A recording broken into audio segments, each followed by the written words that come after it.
Muy buen día, profesora Andreina Osorio. Un placer saludarla. Mi nombre es Juan José Pino y el día de hoy voy a elaborar este video con la finalidad de cumplir con el requisito para este estudio de caso clínico, para esta cuarta evaluación de nuestra materia. En este caso estuve realizando la historia clínica, la anamnesis y aplicando los instrumentos de evaluación a una señora de 60 años que por cuestiones de confidencialidad la llamaremos IL. Tiene 60 años y bueno, para empezar con la descripción del caso, voy a iniciar con la historia clínica y la anamnesis. A nivel de la información general, su nombre, insisto, la llamaré IL. Tiene 60 años de edad, de género femenino, estado civil casada, de ocupación jubilada, trabajó toda la vida como educadora y reside en Venezuela, en particular en la ciudad de San Juan de los Morros. En el motivo de consulta coloqué que ella acude debido a sentimientos persistentes de tristeza, apatía y cambios en su comportamiento diario, como la falta de higiene personal, y además que refiere que estos síntomas se han agravado desde que sus hijos se mudaron al extranjero hace unos cuantos años y además de la partida física de su única hija hembra. A nivel de lo que es la historia personal y familiar, no quiero hablar textualmente de lo que está en el trabajo, sino lo voy a decir en el video de forma general. A nivel de sus antecedentes personales, trabajó toda la vida en una escuela pública, inclusive llegó a ser directora de esa escuela y además también fue educadora de historia en el bachillerato, en escuelas privadas. Es madre de 3 hijos, como ya comenté, su única hija hembra falleció por una enfermedad autoinmune. Sus hijos varones se fueron al extranjero, uno vive en España y el otro vive en Estados Unidos. Y actualmente vive con su esposo. Dependen del salario mínimo venezolano. Y bueno, eventualmente sus hijos le envían remesas para su manutención.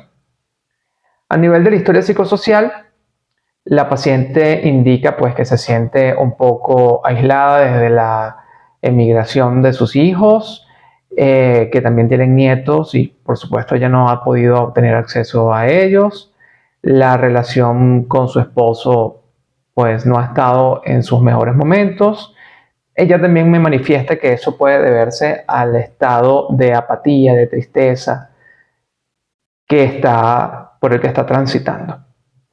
A nivel de sus actividades y hobbies, me dice que prácticamente no tiene ninguno, más allá de ver la televisión, que se la pasa prácticamente aburrida en su casa. No tiene ahorita ningún tipo de actividad productiva tampoco, ni ella ni su esposo.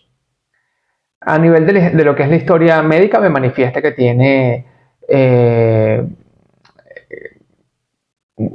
aquí lo digo, es hipertensa, está tomando antihipertensivos, no presenta enfermedades previas en la familia a nivel de enfermedades mentales, no mantiene ningún hábito o mal hábito a nivel de consumo de alcohol, estupefacientes, tabaco, etc. En la evaluación de examen mental, tiene una apariencia muy descuidada, con signos de mala o de mal hábitos de higiene personal. A nivel de su comportamiento manifiesta mucha apatía, movimientos lentos, muy poco contacto visual. El estado de ánimo, es triste. Una persona que se le ve en apariencia muy melancólica, habla con una voz muy baja. El pensamiento y lenguaje es coherente, pero centrado en sus pérdidas y soledad. Durante toda la entrevista me manifestó continuamente el tema de la tristeza y la apatía por no estar con sus seres queridos. Cognición orientada en el tiempo, espacio y persona, no se detectaron alteraciones cognitivas. A nivel de juicio y toma de decisiones aparentemente intactos, aunque influenciados por su estado emocional. El estado emocional es lo que rodea toda su vida. Yo en este momento, en esta etapa de la entrevista, me puse que aparentemente tenía una depresión mayor con elementos de duelo complicado. Hice aquí unas pequeñas recomendaciones, pero por supuesto estas recomendaciones son hipotéticas y previas a una conclusión mayor. Apliqué 2 tests, que fue el test de la persona bajo la lluvia y el test de la figura humana, siguiendo con sus instrucciones de test proyectivos, de aplicar test proyectivos, ¿no? Aquí en el trabajo coloco que cumplo con todos los protocolos, la preparación, di las instrucciones adecuadas, la persona las ejecutó para cada uno de esos tests, y en el trabajo pues indico cómo lo hice. Justifico mi elección porque en base a mis experiencias previas considero que estos 2 test proyectivos, de muchos que hay, de tantos que hay, me pueden dar una, de manera exhaustiva, pues puedo profundizar más en la psique de la persona, en este caso de la señora.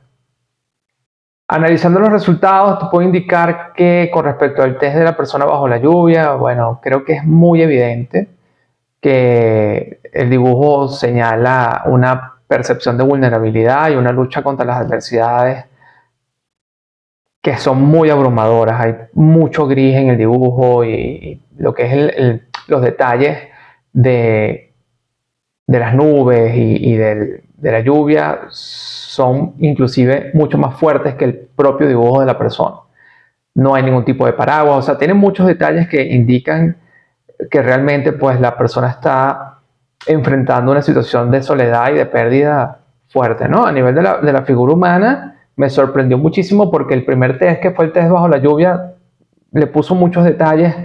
El segundo dibujo fue un dibujo muy somero, muy de pocas líneas, y fue una persona, bueno, en el piso llorando, con muy pocos detalles, ¿no? Lo hizo muy rápido y de verdad me sorprendió porque también denota una gran tristeza, depresión.